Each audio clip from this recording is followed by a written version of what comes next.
Hi class. Today we are gonna solve 10th standard science. Your paper 2. There is some activity sheets is given here, which is taken from some books. We have to solve this activity sheets. Okay. So let's start from that. The पूरा whole sheet जो है वो इसी format में बना हुआ है जो फॉर्मेट आपका बोर्ड का एग्जाम फॉलो करता है. तो सबसे पहला क्वेश्चन जो होता है वो क्या है आपका question number 1A. choose and write the correct option number as answer. Okay, so there is a 5 question which is for 5 marks. तो स्टार्ट करते हैं फर्स्ट वाले से. फर्स्ट क्वेश्चन क्या दिया है आपको? Lactobacillus beverage give us the beverage. कौन सा beverage देता है? This is a question from chapter number 7 and that is answer will be your coffee. So now your question number second is dash is the second largest phylum in the animal kingdom. Animal kingdom का second largest phylum कौन सा है? तो अगर यहीं पे आपका ये होता है mollusca, बट अगर आपसे ये पूछ लिया कि what is the first largest phylum, तो आप वहां पे क्या बोलोगे? Arthropoda. Third question is that genetic disorder like sickle cell anemia may is caused due to. तो देखो sickle cell anaemia is a type of disease जिसमें आपका आरबीसी का स्ट्रक्चर क्या हो जाता है? प्रॉपर फॉर्म नहीं होता. और ये किसकी वजह से होता है? म्यूटेशन. बेसिकली यहाँ पे जब डीएनए फॉर्म हो रहा होता है तो यहाँ पे म्यूटेशन होता है, मतलब कोडिंग जब होती है तो वो कोडिंग में मिस्टेक हो जाता है एंड यहाँ पे हो जाता है mutation. Which of the following man made disaster? तो ऑप्शंस क्या दिया गया है आपको? अर्थक्विक, फ्लड, मेटोर और लीकेज ऑफ गैसेस. तो यहाँ पे आएगा आपका लीकेज ऑफ गैसेस. पूछा क्या गया है? Man made disaster. तो मैन मेड में क्या आ जाएगा आपका? Leakage of toxic gases. Now यार फिफ्थ क्वेश्चन क्या दिया है? Regeneration occur in dash. तो रीजनरेशन जो अकर होता है इसका एग्जाम आपका किस में आ जाएगा? ये आपका प्लेन एरिया में. Now let's move for the second question. जो सेकेंड क्वेश्चन है वो आपका क्वेश्चन नंबर फर्स्ट का बी है. दैट इज ऑल्सो 5 मार्क्स का ये क्वेश्चन है. इसमें देखो फर्स्ट क्वेश्चन क्या दिया है? Right whether the following statement true are false. First question दिया है oxidation of protein is carry out in aerobic respiration. Aerobic respiration क्या होता है? A respiration which is occur in the present of oxygen हो रहा है, तो इसे हम क्या बोलते हैं? हम बोलते हैं इसे एरोबिक रेस्पिरेशन. अब देखो यहाँ पे ऑक्सीडेशन ऑफ प्रोटीन की बात की जा रही है, तो ये जो आंसर है आपका ये क्या है? फॉल्स है. फॉल्स है क्योंकि आपका ये यहाँ पे ऑक्सीडेशन जो होता है ये किस में होता है? Glucose containing carbohydrate. Glucose oxidation कब होता है? जब आपका कार्बोहाइड्रेट प्रेजेंट होता है तब आपका एरोबिक रेस्पिरेशन होता है. यहाँ पे ऑक्सीडेशन ऑफ प्रोटीन नहीं आएगा, कार्बोहाइड्रेट आएगा.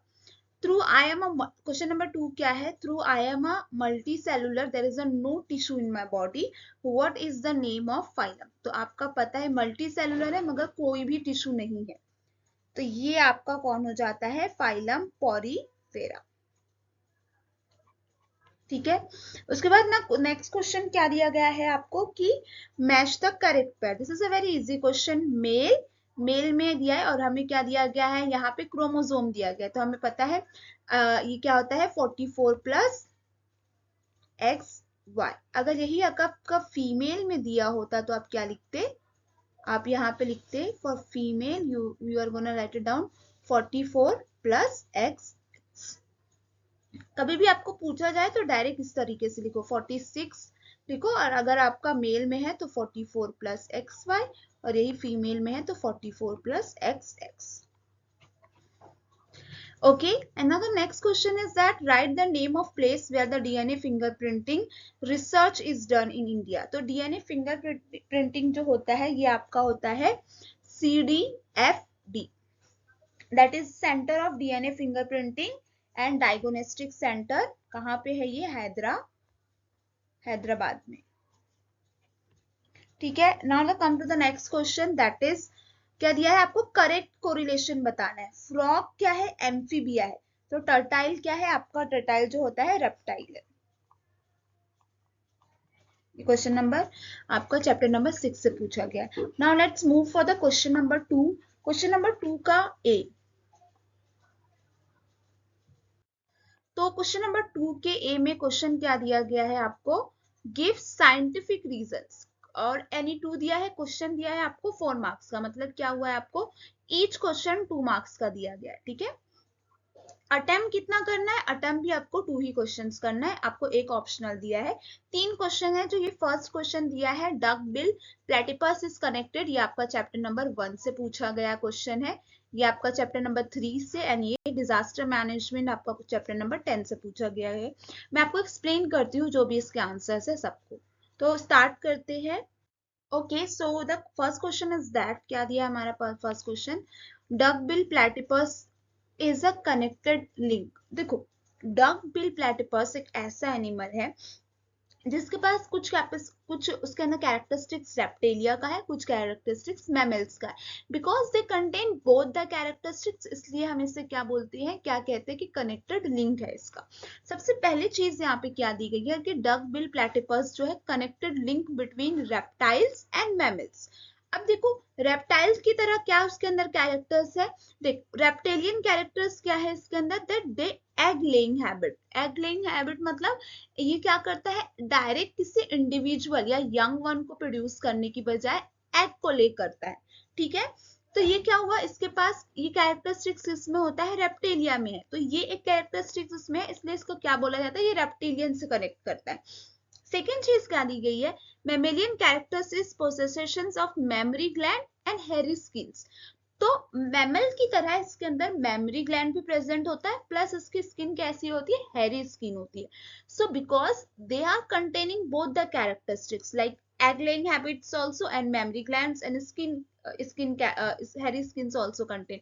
Because of that we call that they shows character in both these classes, it is have a connected link. इसके पास क्या कहा जाता है कि इसके पास connected link है। क्यों है ये समझा आपको, क्योंकि इसके अंदर दोनों कैरेक्टर्स प्रेजेंट होता है, रेप्टेलिया के भी होंगे और मैमल्स के भी होंगे, ठीक है। इसलिए duck bill platypus is known as connected link. Okay, now come to the second question. The second question is about flower is a structural unit of sexual reproduction in plant. देखो, अगर हम बात कर रहे हैं फ्लावर की, तो flower कौन सा होता है, double fertilisation take place in flower. Double fertilisation take place ही हो जाता है। क्यों कहा जाता है ऐसे, क्योंकि फ्लावर के पास दोनों गैमेट होते हैं, मेल गैमेट्स भी होते हैं एंड फीमेल्स गैमेट भी होते हैं। अगर हम ह्यूमंस की बात करें तो we does not contain both the gamete in one person, male have their own gametes, female have their own gametes. Blood flower produce male and female both the gametes, okay. For this purpose, there is essential holes and endometrium and gynoeciums. And this is the double fertilization is also take place in in flowers, and therefore flower is called as a structural unit, main unit of sexual reproduction in plant. तो आपको इसमें basically यही चीज बतानी है कि flower के पास mail and female दोनों गैमेट्स होते हैं, and because of that they do what they did a double fertilization. ना तो थर्ड क्वेश्चन क्या दिया है कि अगर हमें effective disaster management makes a well prepare future. अब ये अगर हम पहले से ही अच्छी तरीके से मैनेजमेंट करके रखेंगे हमारे सराउंडिंग में, तो क्या होगा फॉर डिजास्टर, तो क्या होगा फ्यूचर के लिए हमारे पास हेल्पफुल होगा। अब देखो यहाँ पे क्या दिया गया आंसर कि disaster can be strike anytime. Of course we know that disaster can be strike anytime. It does not आपको बता के तो नहीं आएगा। The sudden disaster can be man-made and with some bad intentions or maybe a accidental. Okay, so when the natural calamities strike suddenly with a huge impact, of course कोई natural calamity हो रहा, situation disaster आ रहा, तो वो बहुत ज्यादा huge impact करता है, डिवेस्टेशंस बहुत ज्यादा हो जाते हैं, लैंडस्केप्स पे प्रॉपर्टीज बर्बाद होती है, जनरल एनवायरनमेंट डिग्रेडेशन खराब होता है, occurring with the substantial mortality, मतलब लोगों की डेथ ऑफ पीपल और एनिमल्स भी बहुत ज्यादा हो जाता है, ठीक है। therefore is most appropriate to have a preparedness to reduce the impact of future disaster. अगर कोई डिजास्टर एक बार हो जा रहा है और आप उसको रिजॉल्व मैनेज कर ले रहे हो, तो हमेशा उसके लिए प्रिपेयर होना चाहिए कि किस तरीके से इससे अगर कभी नेक्स्ट टाइम आ रहा है तो इससे कैसे फटाफट खत्म किया जा सके, ओवरकम कर सके। We can not control on set the natural disaster, but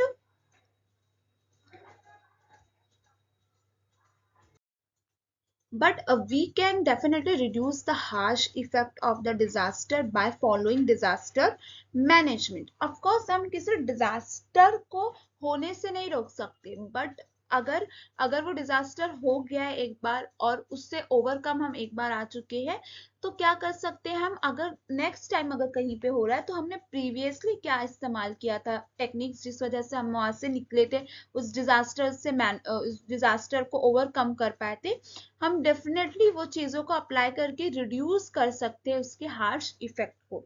तो ये पॉइंट्स आप क्या कर सकते हो, एड अप कर सकते हो। तो यहाँ तक हमने क्वेश्चन नंबर 2 का ए देखा था, जिसमें हमारे पास 2 ही क्वेश्चंस करने थे, जो कि था आपका 4 मार्क्स का, ओके, जो कि आपका साइंटिफिक रीजंस था। Now next move to the next question. अब यहाँ पे हमारे पास क्या दिया है, क्वेश्चन नंबर 2 का बी। अब देखो क्वेश्चन नंबर 2 का बी का बात करें तो यहाँ पे हमारे पास टोटल दिया गया है क्वेश्चन 5 क्वेश्चन है। आपको अटेम्प्ट जो करना है वो एनी 3 करना है, मतलब 2 क्वेश्चन आपको ऑप्शनल के तौर पे दिया गया है। Each question contain 6 marks, sorry each question contain 2 marks, तो into 3 आपका 6 marks का क्वेश्चन हो जाएंगे। तो लेट्स स्टार्टेड फ्रॉम क्या क्या दिया गया है आपको, डिजास्टर मैनेजमेंट से दिया गया है, विटामिन के बारे में पूछा गया है, देन आफ्टर आपको ये चार्ट कंप्लीट करना है, देन आफ्टर आपको what is the role of microbes compost production में दिया गया है, एंड वेस्टिजल ऑर्गन के बारे में पूछा गया है। Then let's start the solving this question. 5 question से एक के बाद एक सारे क्वेश्चन देखते हैं। ओके तो हमारा फर्स्ट क्वेश्चन क्या दिया है, right any 4 objective of disaster management. देखो 4 ऑब्जेक्टिव्स बताना है कि हम डिजास्टर मैनेजमेंट करते क्या है, what is the behind objective, मतलब उसके पीछे का रीजन क्या होता है, हमें करते क्यों उस चीज को, और उसमें हम कर क्या रहे हैं। तो देखो अगर हम डिजास्टर मैनेजमेंट की बात करें तो हमें सबसे बेसिक सबसे सबसे हम पहला क्या करते हैं, लाइफ सेव करना, save of human being is first our priority, ठीक है, क्योंकि कोई भी डिजास्टर होता है तो उसमें सबसे ज्यादा अफेक्ट किसी ह्यूमन बीइंग को ना हो, उन्हें हमें बचाना हमारी फर्स्ट प्रायोरिटी होती है। तो यहाँ पे क्या दिया है, saving of human life during the calamity and release of people, सबसे फर्स्ट प्रायोरिटी होती है। सेकेंड क्या दिया है, supply of essential commodities, commodities मतलब क्या हो गया, आपको बेसिक चीजें लाइक बेसिक चाय कॉफी हो गई, खाने पीने की चीज हो गई, तो क्लोथ्स हो गए, उनको रहने के लिए कोई शेल्टर देना, जो सबसे बेसिक चीजें हैं वो प्रोवाइड करना, जो उस वक्त इसेंशियल है उस इंसान के लिए, उस ह्यूमन बीइंग के लिए, ताकि वो क्या हो सके, उसकी इफेक्ट को रिड्यूस कर सके डिजास्टर से। Then next is that to restore human life in the region by creating reconciliation in the disaster। अब यहाँ पे reconciliation मतलब मिलाप कराना, जो लोग बिछड़ गए सबको एक जगह लेके आना, कोई एक रीजन क्रिएट करना जहाँ लोग आके जमा हो सके। रिहैबिटेट डिजास्टर विक्टिम, रिहैबिटेट मतलब उनको किसी ऐसी जगह पे शिफ्ट करना जहाँ पे वो रह सके। एंड देन आफ्टर नेक्स्ट क्या रखे, considering protective measure in the disaster, such disaster will not reach in future and take care of reduce their intensity। अब इस तरीके से क्या दिया गया है, consider protective measure in disaster, जो भी प्रोटेक्टिव मेजर लिया जा सके उससे ले, एंड अगर क्या दिया है, such disaster will be not reach in future and take care reduce the intensity. अगर ऐसा कोई डिजास्टर दोबारा हो भी जाए तो वो इतनी ज्यादा इंटेंसिटी, इतना ज्यादा लेवल पे उस एरिया को, उस लोगों को अफेक्ट ना करे, ऐसा कुछ फ्यूचर प्लानिंग करना। तो ये सारी क्या है, ऑब्जेक्टिव है डिजास्टर मैनेजमेंट का। फर्स्ट सेव करना ह्यूमन बीइंग को, सेकेंड उनको बेसिक चीजें प्रोवाइड करना, लोगों को एक जगह मिलाना, देन आफ्टर उनको रहने के लिए जगह प्रोवाइड करना, एंड देन आफ्टर वहां पे कभी भी दोबारा इतनी ज्यादा इंटेंसिटी से लोग अफेक्ट ना हो, इसको रिड्यूस करने की कोशिश करना। ये कुछ ऑब्जेक्टिव है जिससे हम डिजास्टर मैनेजमेंट में कंसिडर करते हैं। नेक्स्ट क्वेश्चन क्या दिया गया है, question number 2, what is vitamins and right the 2 groups and 6 types of vitamins. अब देखो अगर हम बात करें विटामिन्स, तो सबसे पहला जो हो जाता है विटामिन्स जो है हमारी बॉडी में, ये माइक्रो मॉलिक्यूल्स होते हैं, ठीक है।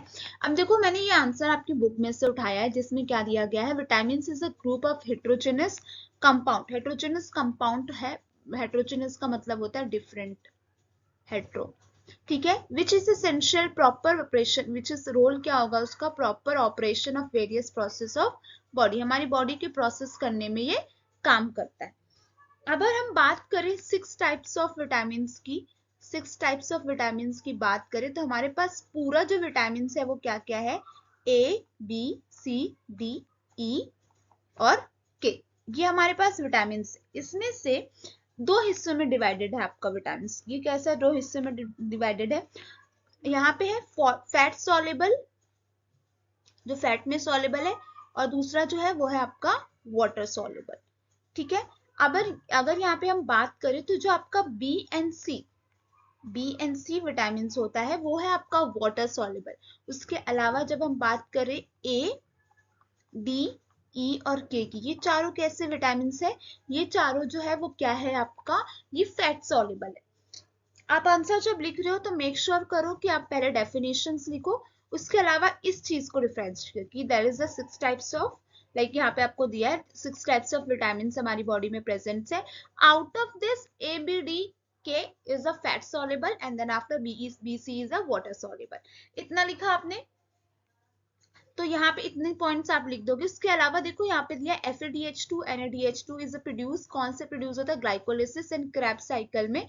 वहां पे भी यहाँ पे क्या दिया है, विटामिन लाइक रिफो, देखो रिबोफ्लाविन जो विटामिन B12 का ही एक टाइप है, और निकोटिक अमाइड जो विटामिन B3 है, इसका ही बी का ही, और यहाँ पे आपको 6 दिया है, लेकिन जो आपका और बी जो है विटामिन बी और 3 से 4 हिस्सों में डिवाइडेड होता है, जो आपको एक एक्सटेंड लेवल पे नहीं दिया है, लेकिन सिर्फ आपको बताया है कि respectively necessary for their production, किसके प्रोडक्शन के लिए, ये आपके ग्लाइकोज जो आपका प्रोसेस होता है, ये ग्लाइकोलिसिस और क्रैब साइकिल का, इसमें भी FADH2 और NADH को प्रोड्यूस करने के लिए आपको विटामिन B2 और विटामिन B3 क्या करा जाता है, इस्तेमाल होता है। ठीक है, अब थोड़ा सा अगर एक्सटेंडेड, ये थोड़ा आपको एक्सटेंडेड फॉर्म में भी दिया है, बट ये जो चीज है ये बेसिक है, ये आपको याद रखना ही रखना है। ठीक है, अभी देखो नेक्स्ट नए क्वेश्चंस पे आ जाते हैं। क्या दिया है, complete the chart. Complete the chart में आपको क्या दिया गया है, आपके पास है क्लासिफिकेशन ऑफ थ्रेटेड स्पीशीज। आपको सिर्फ क्लासिफाई करके यहाँ बताना है, ये चूंकि 2 मार्क्स का क्वेश्चन है। ठीक है, 2 मार्क्स का क्वेश्चन है, तो अभी हम यहाँ पे क्लासिफिकेशन की बात करें तो हम इसमें क्या क्या लिख सकते हैं। सबसे पहले हमारे पास क्या जा जाते हैं, इंडेंजर्ड स्पीशीज।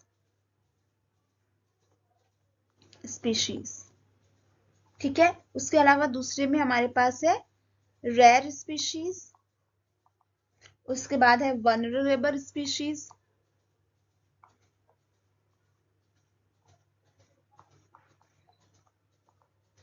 और उसके बाद है आपका indeterminate species.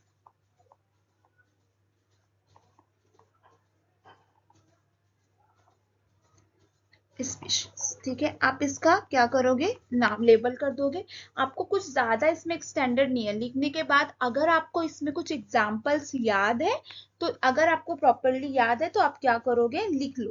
Like for example के तौर पे जैसे इंडेंजर्ड स्पीशीज में आपका ये है लॉन्ग टेल मंकी है, रेयर स्पीशीज में आपका रेड पांडा है, वनरेबल में टाइगर और लॉयन है, इनडिटर्मिनेट स्पीशीज में जियांट स्क्विरल है। तो आपको जो जो अगर एग्जांपल्स आ रहा है तो साथ में वो भी लिख दो, वो भी आपके लिए सफिशिएंट होगा आंसर में 2 मार्क्स के लिए। ठीक है, now move to the next question. अब नेक्स्ट क्वेश्चन क्या दिया, what is the role of microbes in compost production. Compost production ये आपका चैप्टर नंबर 7 से लिया है, इंट्रोडक्शन टू माइक्रोबायोलॉजी चैप्टर से लिया गया है। इसमें दिया है microbes can be bring about natural decomposition of organic substance. Bring यानी लेके आ सकते हैं माइक्रोब्स को, किसका, ऑर्गेनिक कंपाउंड की बात की है, ड्यूरिंग द बायो डिग्रेडेशन मतलब तोड़ना। Some bacteria and fungi bring about decomposition and release inorganic constituent back into the nature. Compost is formed in such a way that by cycling process. Compost वाला जो part था ये आपने and chapter के and में जब sewage treatment वगैरह पढ़ा था, इसमें आपने पढ़ा होगा कंपोस्ट एंड में जो वेस्ट बच जाता है ये होता है, is your compost. Next question पे चलते हैं। Okay, the next question is that write the name of 2 vestigial organs in human body and write the name of other animal whose same organs are functional. सो यहाँ पे हमें क्या किया गया है, बात किया गया है वेस्टिजियल ऑर्गन की। और वेस्टिजियल ऑर्गन में हमें क्या बताया गया है कि वेस्टिजियल ऑर्गन ऐसे ऑर्गन्स होते हैं जो ह्यूमन बॉडी में कुछ भी मेन फंक्शंस रोल प्ले नहीं करते, बट हमें ऐसे ऑर्गन्स के बारे में बात करना है लाइक वेस्टिजियल ऑर्गन जो ह्यूमन बॉडी में काम नहीं करते but they work in a animals body. So first thing क्या दिया गया है, first point is that vestigial organ is degenerative are the undeveloped organ. Undevelop मतलब पूरी तरीके से उसकी डेवलपमेंट नहीं है, which do not perform any function, कोई खास functions perform नहीं करता। According to principle of natural selections, such organs is a verge of disappears. Verge of appear मतलब कुछ टाइम बाद क्या होगा, वो गायब हो जाएगा। But it take many millions of year to complete vanishing. उसको complete तक vanishing मतलब पूरी तरीके से खत्म होने के लिए it may be take millions of year. Vestigial organ is a one animal may be used but other kind of animal as they still perform regular functions. Appendix is the, यहाँ पे देखो मीनिंग आ रही है, appendix is a vestigial for human. Human के लिए vestigial है, does not perform any functions, but ruminant animals it is a concern with digestion. Ruminant मतलब like आपका काव हो गया, जो हर्बीवोरस होते हैं एनिमल्स, वो रूमिनेंट एनिमल है, बट वहां पे क्या काम करता है, आपका अपेंडिक्स डाइजेशन में काम करता है, बट हमारे लिए कोई मेन फंक्शन परफॉर्म नहीं कर रहा है। This is a first example. In second, year muscles, आपकी ईयर में जो मसल्स होता है ये वेस्टिजियल होता है फॉर अस, बट मंकी जो है, monkey and cattle they are functional। monkey और कैटल्स के लिए वो फंक्शनल है। तो ये आपका सेकेंड एग्जांपल हो गया, ठीक है। Name the vestigial organ in human body. Appendix, tail bone और coccyx and wisdom teeth and body है, जो कि क्या आएगा आपका वेस्टिजियल ऑर्गन्स में आता है। यहाँ पे एग्जाम्पल में आप दो याद रखना है, अपेंडिक्स सबसे बेसिक एग्जाम्पल है, दूसरा आपको दिया है ईयर मसल्स, जो मंकी और कैटल में फंक्शनल है, ह्यूमन बॉडी में कोई फंक्शनल मेजर प्ले नहीं करता। That appendix does not play any major role in human body but perform function is ruminant animals for the concern with digestion. So this is the answer which you have to write it down with the example also. Now move for the next question. So we have the question number 3. Okay, for question number 3 we have the question for 15 marks. Okay, and then after we have to solve the 5 questions. So 3 5 are 15. Each question you have to for 3 marks. First question जो दिया है, complete the following chart. हमें chart complete करना है। Now this is very interesting question. Body constituent बताना है, protein या amino acid जो रिस्पॉन्स प्रेजेंट होता है, राइट। अगर हम बात करें ब्लड की, तो ब्लड के अंदर हमारे पास कौन सा प्रोटीन होता है, दैट इज योर हीमोग्लोबिन। बहुत बार आपने ये चीज पढ़ी होगी। ऑसिन, ऑसिन जो होता है ये आपके प्रोटीन जो होता है वो आपकी बॉडी में बोन्स में प्रेजेंट होता है। अगर हम बात करें स्किन में, तो हमारे पास स्किन में होता है मेलानिन, और जो कि हमें देता है ब्लैक कलर, और ये आपका होता है क्रिएटिन जो प्रेजेंट होता है आपके हेयर में, नेल में। बात करें इंसुलिन की, आप सबको पता है इंसुलिन कौन प्रोड्यूस करता है आपकी बॉडी में, पेनक्रियास, और इंसुलिन आपके डायबिटीज लेवल को मेंटेन करता है। मसल्स की बात करें तो मसल्स में प्रेजेंट होता है actin and myosin sorry. And next जो दिया various protein of cell membrane, तो ये बॉडी में कहाँ प्रेजेंट होता है, आपके सेल के अंदर। Okay, this is a very nice question, अच्छा क्वेश्चन दिया है आपको। Okay, now the next is right problems due to alcoholism. अगर अल्कोहलिज्म का इस्तेमाल कर रहे हो तो क्या क्या प्रॉब्लम हो सकते। See the answer is that vital organ such as liver and kidney are impacted. आपके लीवर और किडनी पे इम्पैक्ट होगा, प्लस अगर हम बात करें आपके नर्वस सिस्टम, ब्रेन को इम्पैक्ट करता है। उसके अलावा result in the memory loss and lack of concentration. ठीक है, अगर आप ज्यादा लैक ऑफ कंसंट्रेशन, देखो अगर ये आपके नर्वस सिस्टम को तो ब्रेन को तो इम्पैक्ट कर रहा है, उसके रिजल्ट में मेमोरी लॉस हो जाता है। लैक ऑफ कंसंट्रेशन मतलब किसी चीज को कंसंट्रेट ही नहीं कर रहा, basically you will become addictive to that चीज। तो आप यहाँ पे भी लिख सकते हो कि आपका एडिक्शन ज्यादा हो जाएगा, for a addictions of alcohol is increase। अब अल्कोहलिज्म से आपका सबसे मेन पॉइंट यही है, अगर एडिक्शन इंक्रीज हो रहा है, आप ज्यादा पी रहे हो, ज्यादा अल्कोहल इनहेल कर रहे हो, आपका वाइटल ऑर्गन पे इम्पैक्ट होगा, नर्वस सिस्टम पे होगा, ब्रेन पे इम्पैक्ट करेगा और इंसान को आगे चल के रिजल्ट मेमोरी लॉस और लैक ऑफ कंसंट्रेशन भी होता है, प्लस आपका किडनी और लीवर डैमेज हो जाता है। Damage can be occur. कभी कभी ये चीज कैंसर में भी कन्वर्ट हो जाता है, कन्वर्ट में हो जाएगा। ठीक है, ओके। सो हमारा क्वेश्चन नंबर 3 क्या है? क्वेश्चन नंबर 3 दिया गया है, identify my class phylum and give the one example of it. Okay, so first question is that I have a mammary gland and exoskeleton in the form of hair. So memory gland की बात करें तो यहाँ पे आ जाएगा आपका phylum Mammalia. क्या है आपका? मेमेलिया। ठीक है, एग्जाम्पल भी देने के लिए कहा गया है, जिसमें आ जाएगा example dog, cat and human. Human, ठीक है। नेक्स्ट क्वेश्चन दिया है, we have a highest number of animals on the planet and we have a bilateral symmetry and our exoskeleton is in the form of chitin. तो अगर हम बात करें largest number of phylum की, तो ये हमारे पास क्या हो जाता है? आपका आर्थ्रोपोडा। और इसका अगर एग्जाम्पल की बात करें तो इसमें एग्जाम्पल क्या आ जाएगा? आपका क्रैब, और उसके अलावा आपके पास एग्जाम्पल है प्रॉन, प्लस आप इसमें कॉकरोच का एग्जाम्पल भी ऐड कर सकते हो। नेक्स्ट जो दिया गया है, I live in a small intestine, my body is long threaded and like pseudocoelomate. तो अगर हम बात करें स्मॉल इंटेस्टाइन की, तो ये कौन सा होता है? This is your aschelminthes. तो आपका फाइलम क्या आ जाएगा? एस्केलमेंटस।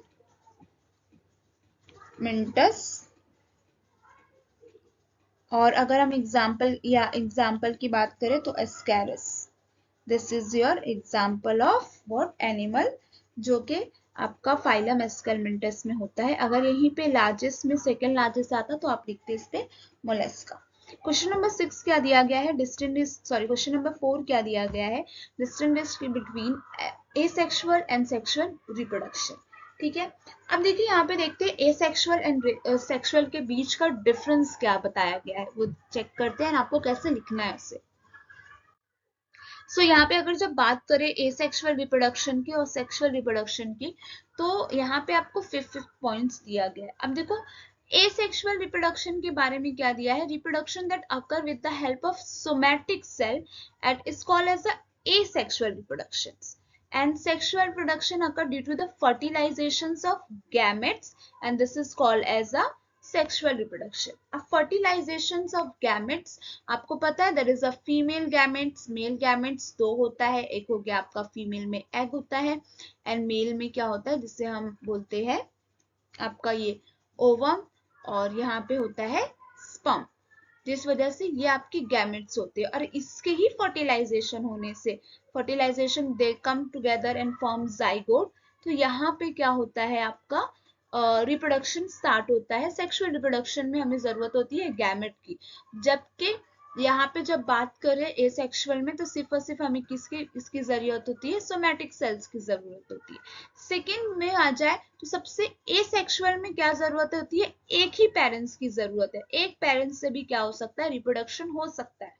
बट इन सेक्सुअल रिप्रोडक्शन में male and female parents necessary for sexual reproduction, male females, because यहाँ gamete, male and female gamete के फर्टिलाइजेशन होने के बाद ही रिप्रोडक्शन होने के बाद ही एक नया यंग वन जनरेट हो सकता है। यहाँ पे एसेक्सुअल की बात करें तो यहाँ पे एक पेरेंट्स ही काफी है किसी न्यू यंग वन को प्रोड्यूस करने के लिए।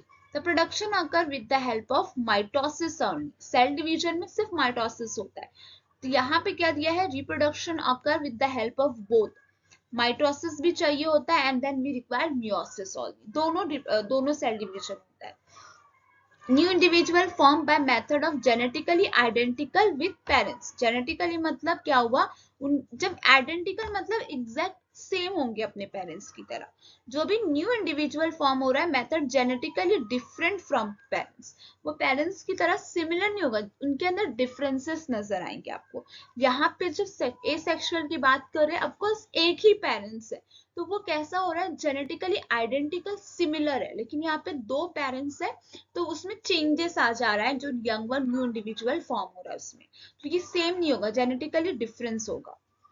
अगर यहाँ बात करें एसेक्सुअल रिप्रोडक्शन की, अगर different individual by various method, कई मेथड है, बाइनरी फ्यूजन दिया है, मल्टीपल फ्यूजन दिया है, बर्डिंग है, फ्रेगमेंटेशन है, रीजनरेशन है, वेजिटेटिव प्रोपोगेशन है एंड स्पोर प्रोडक्शन है, मतलब कई टाइप्स है। एसेक्सुअल रिप्रोडक्शन के अलग अलग टाइप्स है।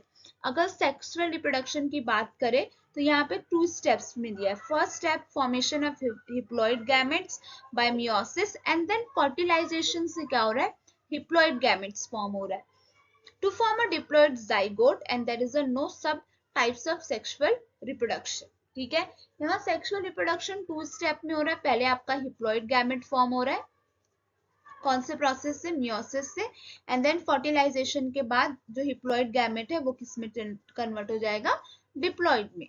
तो सिर्फ यहाँ पे 2 मेथड है, लेकिन ये 2 ही स्टेप्स है, यहाँ पे काफी मेथड्स दिए हैं जिससे एसेक्सुअल रिप्रोडक्शन होता है। आपको बेसिकली कुछ भी नहीं पता होगा तो भी आपको पता क्या रहना चाहिए, आपको ये मतलब इतना तो इंफॉर्मेशन होना चाहिए कि कितने पेरेंट्स इन्वॉल्व होता है, कौन सा सेल्स इन्वॉल्व होता है, देन आफ्टर सेल डिवीजन में माइटोसिस और मियोसिस का डिफरेंस, एंड आप एकदम बेसिक चीज सबसे बेस्ट आपको ये दिया है, the new individual form method genetically identical with parents, but आपका अगर यही बात करोगे एसेक्सुअल में तो यहाँ पे जेनेटिकली डिफरेंट होता है, सेम नहीं होगा। Okay, and this is the difference between asexual and sexual reproduction। This question is very important, आपको किसी भी साल ये पूछ सकता है, and this is something which you have to know. Okay, now move for the next question. So next question क्या दिया है, that is a very interesting question that is about observe the given picture and answer the following questions. Identify the given diagram, what is the source of energy in this project and why the source of supposed to be a eco friendly। अगर हम बात करें इस question की, तो मैंने जो diagram डाला गया है वो डायग्राम एक्चुअली लेबल किया गया है। अब अगर यही अगर आप इसमें देख लोगे, you saw the diagram